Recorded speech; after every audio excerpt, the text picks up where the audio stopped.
Hey, today we're going to talk about what you can learn from Rickie Fowler's golf swing. So there's no better feeling knowing that when you wake up in the morning to go play golf, so that you're going to play well. There's no better feeling of hitting good golf shots down the fairway. Years ago, I was frustrated because I lost that. I was confused, I was frustrated, and then I met Moe Norman and learned the single plane swing. And so now I wake up every day and I know I'm going to hit it well, I know I'm going to play well, I know I'm going to have fun. So my mission today is to help as many people as possible wake up every day feeling good that they're going to go out there and play great because of the single plane swing. Hey, welcome to the channel today.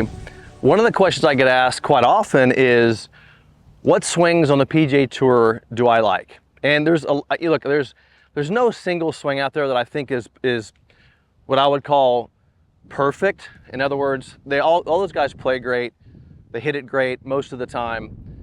There's always elements of a lot of swings I do like. Is there any swings I totally like?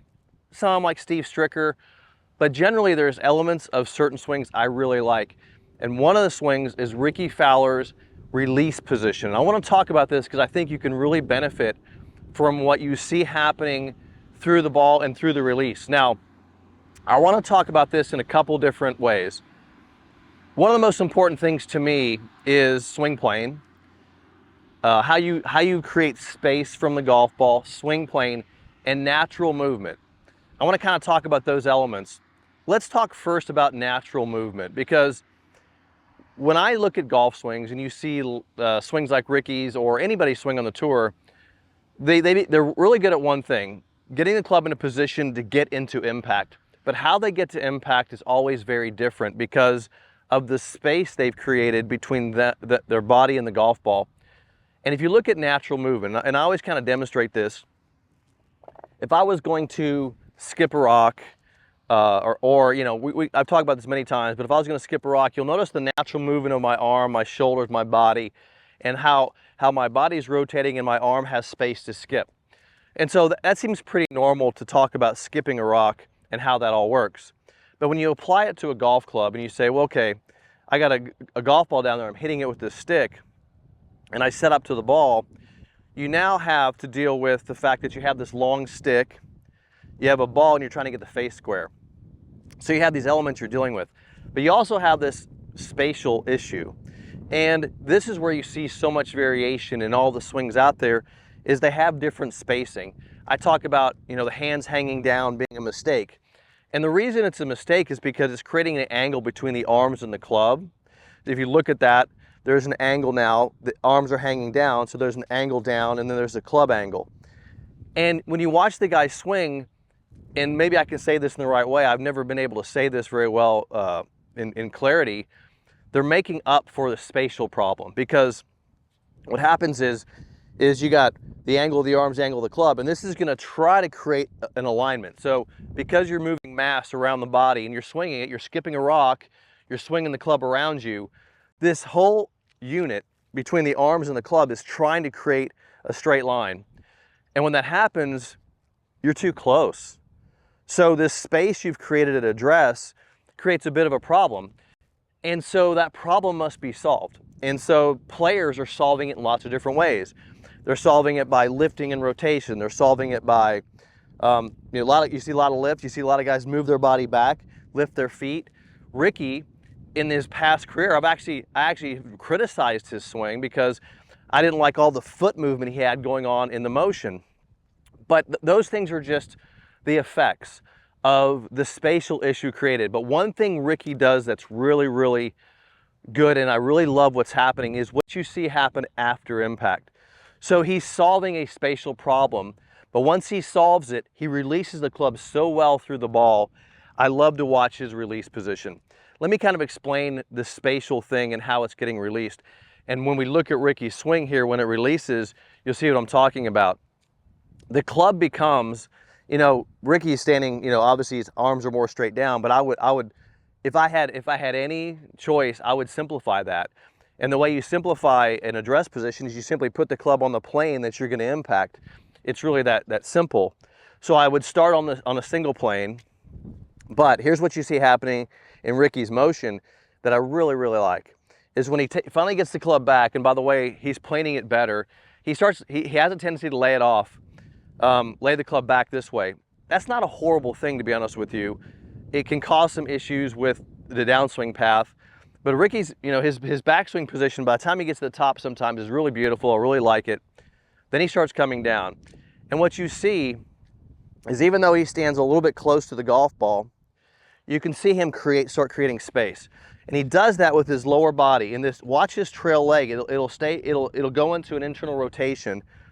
But once he creates this space with his body, you'll see his arms get into a full extended release. This is where Moe was. Now, why do I like this release position? Because so many people are teaching how to compensate for a spatial problem. Because a lot of times what happens is when you have a spatial problem, you're too close, you're trying to figure out how the arms are going to rotate into the golf ball. I just demonstrated a second ago that we want the arms to work in a non-rotational fashion. So when you notice how it's not rotating, it's coming down, and then it's extending.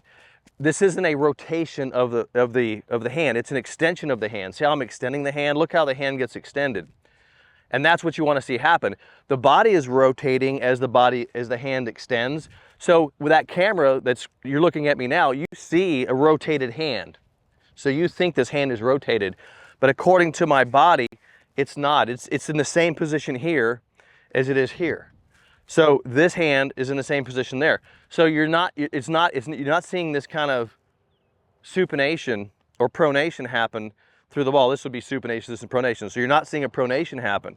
So what you want is a turn of the body and an extension of the arm.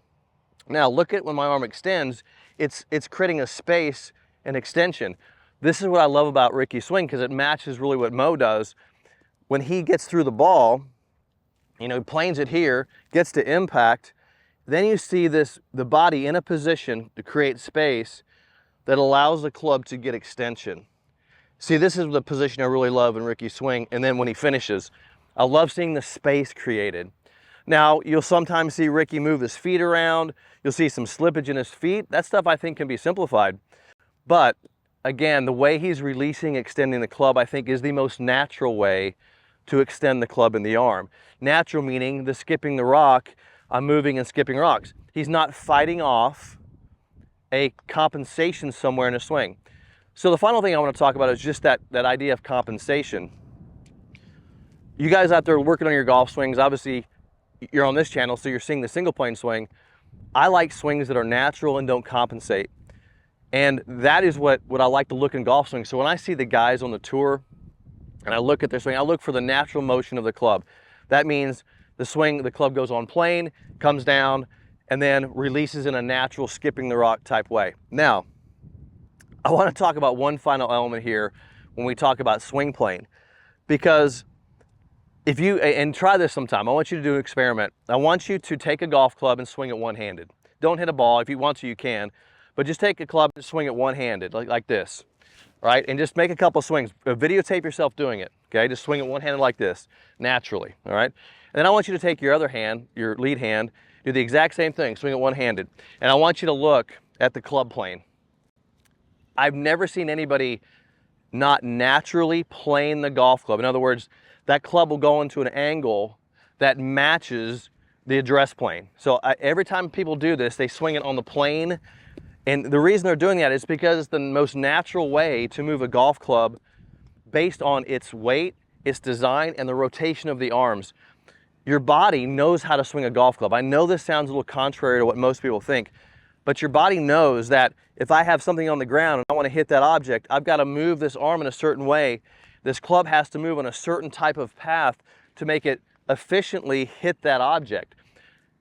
A quick contrary argument to that is, if I took this club, and that you can see it's plane, and I took it up like this, I have to change its position, and notice how difficult that is to change the club's position. So what your body already knows to do, it knows to take it back and release it, and start studying the motion of that plane. And you'll realize really quickly that the simplest way to hit this ball is to put the club on its plane,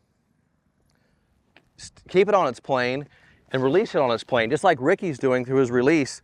I'll hit this ball here, and you'll see this natural motion, skipping the rock, starting on the plane, swinging on the plane, and releasing on the plane.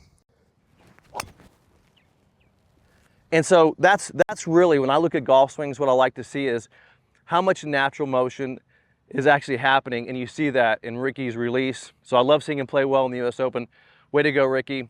Thanks for joining me today. Give me a thumbs up, click the bell icon. I'll see you in the next video.